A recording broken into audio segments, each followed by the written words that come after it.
ሴትዮዋ ታማኝ እንደሆነችም ጭምር ማረጋገጥ እንዳለባት ጽዮን ለዳግም እየነገረችው ነው። ይህ ምን እንደሆነ ባይታወቅም ግን በቀጣዩ ክፍል አብረን የምናየው ይሆናል። ሌላኛው ነገር የኤፍራታ ጉዳይ። ኤፍራታ በጣም በተከታታይ እየታመመችና ራሷን እያስመለሳት እንደሆነ አይተናል። ነገር ግን ዶክተሩ እንኳን መታየት አለብሽ እንኳን ሲላት በጣም ፈርታም ስለነበረ ወደ ሐኪም ቤት እንኳን መሄድ አልፈለገችም። ነገር ግን የመጨረሻ አማራጯ ሊሆን የሚችለው ወደ ሐኪም ቤት ሄዳ መታየትና እውነቱን ማወቋ የማይቀር ነገር ነው። በዛኑ ሰዓት ታዲያ እርጉዝ እንደሆነች ከታወቀ በኋላ ምናልባት የዲኤንኤ ምርመራ ማድረግ ሳይጠበቅባት አይቀርም የማን እንደሆነ ለማወቅ ሲባል። ነገር ግን ምናልባት የያፌት ከሆነ እሷም በጊዜ አንዳንድ ውሳኔዎችን ልትወስን ግዴታ ሊሆንባት ይችላል። ጽዮን ታዲያ ሌላኛው ከቤዛ ጋር ትንሽ ግጭት ውስጥ ያስገባት ነገር ቢኖር ቤዛ ስላንቺ ስላለው ነገር እውነተኛ ነገሩን ማወቅ እፈልጋለሁ ብላለች።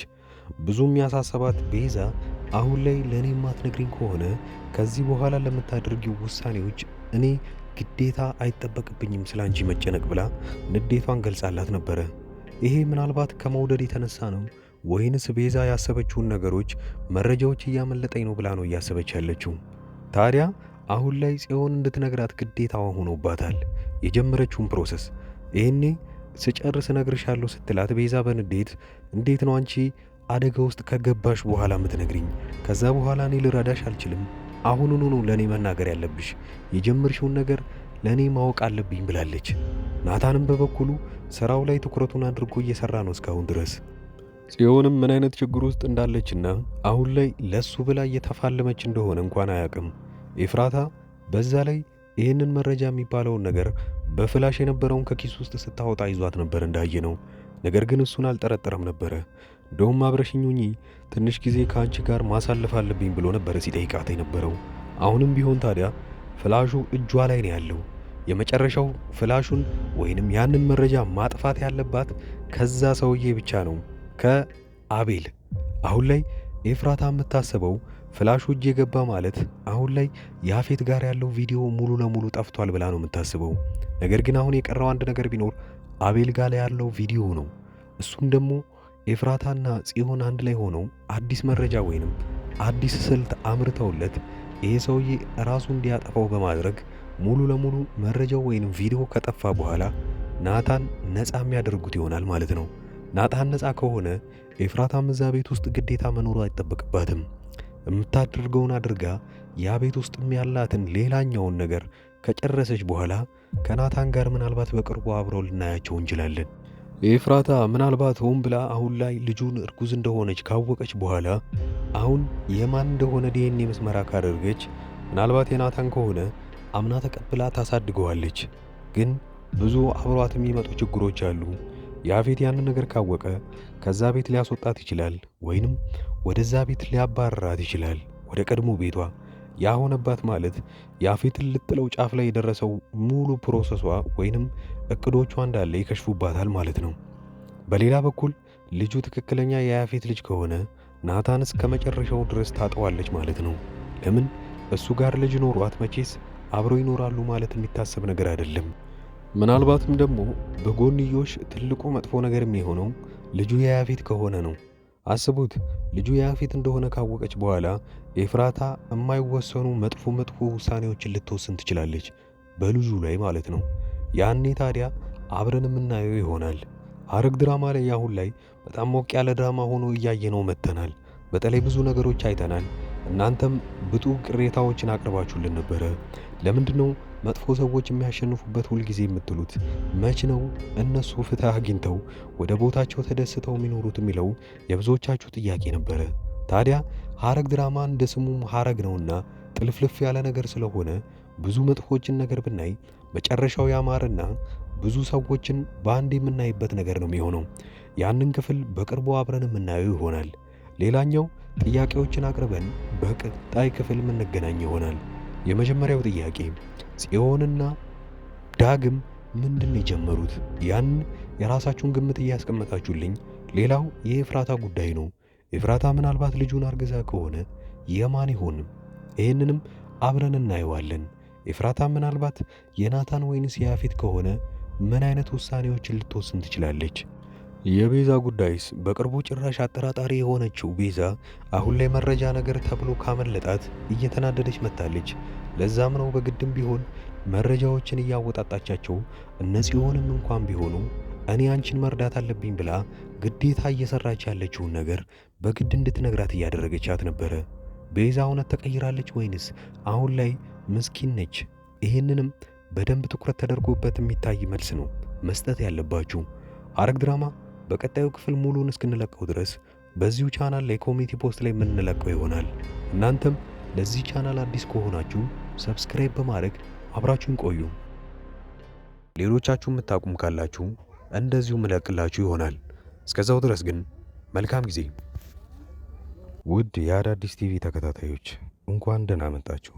ወደዚህ ቻናል ከመጣችሁ እናንተ ተከታታይ ድራማ ይመቻችኋል ማለት ነው። ከተከታታይ ድራማ ውስጥ ኢትዮጵያ ውስጥ ሆኖ አሁን ላይ በጣም አሪፍ እይታ ያላቸውና አሪፍ ተቀባይነት ያላቸው ድራማዎች አራቱን ልንገራችሁ። የመጀመሪያው ጽናት ነው። ሁለተኛው ሐረግ፣ ዮአዳን እና ክህደት ናቸው። የእነዚህን ተከታታይ ድራማዎች ካልጀመራችኋቸው እኔ አጠር ያለች ማብራሪያ ስለ እነሱ ሰጥቻችሁ ደስ ያላችሁን ድራማ እናንተ ትጀምሩታላችሁ። የመጀመሪያው ጽናት ድራማ ብዙዎቻችሁ የምትወዱት ይሆናል። ምክንያቱም ምናልባት ከአረብ ሀገር ሆናችሁ የምታዩ ሰዎች ካላችሁ ይሄ ድራማ ለእናንተ ነው። ጽናት ከሀገር ቤት ወደ ከተማ ትመጣና ወደ ውጪ እስክትሄድ ድረስ አንድ ቤት ውስጥ ተቀጥራ እየሰራች ነው። ታዲያ የቀጠሮ ቀኗን ወይንም የበረራ ቀኗን እየጠበቀችና ብዙ ክፍያ ካደረገች በኋላ ያንን ስትጠባበቅ እዛ ሰራተኝነት የተቀጠረችበት ቤት ውስጥ እየሰራች እያለ አንድ ትልቅ ነገር ይፈጠራል። ከአሰሪው ልጅ ጋር ግንኙነት ትጀምርና ብዙም ሳይቆይ ነገሮቹ ይበላሻሉ። በዚሁ ላይ የሚያጠነጥን ፊልም ነው።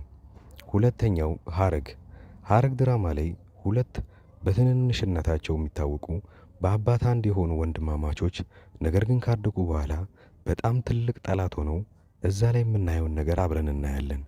ፍቅረኛ ይነጣጠቃሉ፣ ንብረት ይነጣጠቃሉ። ነገር ግን ወንድማማቾች እንደሆኑ አያውቁም። ሐረግ ድራማ እዚህ ነገር ላይ ነው የሚያጠነጥነው።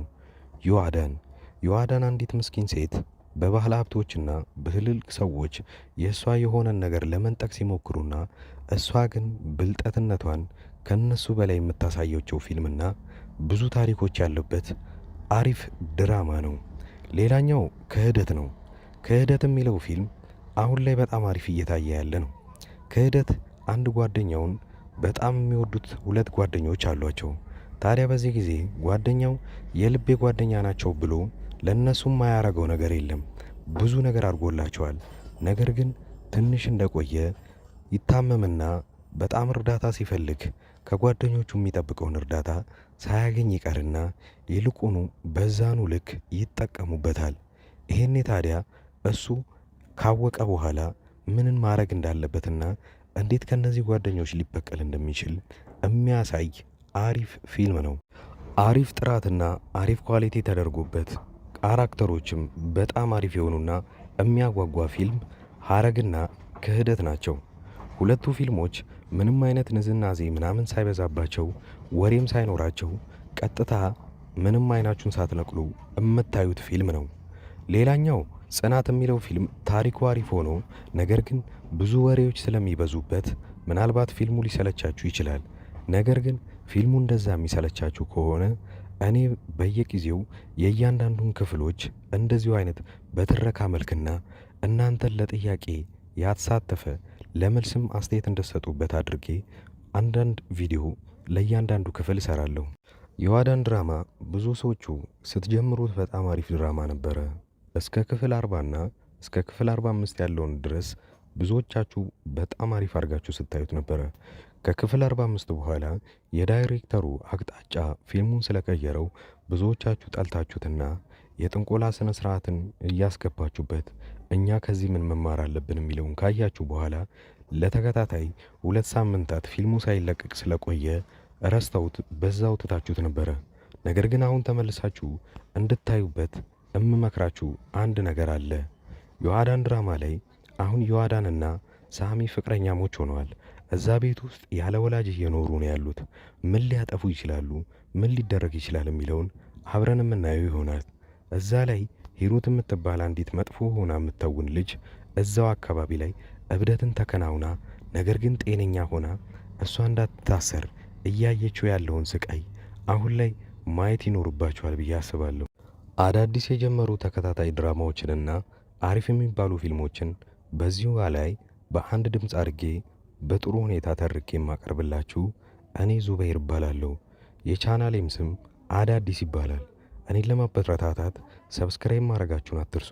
በቅርቡ 50 ሺህ የምንገባ ይሆናል። አሁን ላይ 40 ቤት እንዳለን አትርሱ። ስለዚህ እባካችሁ አዳዲሶች ሰብስክራይብ በማድረግ በማበረታታት 50 ሺህና ከዛ በላይ እናድርገው። የእኔ ቤተሰቦች አብራችሁኝ ስላያችሁ ከልብ አመሰግናለሁ።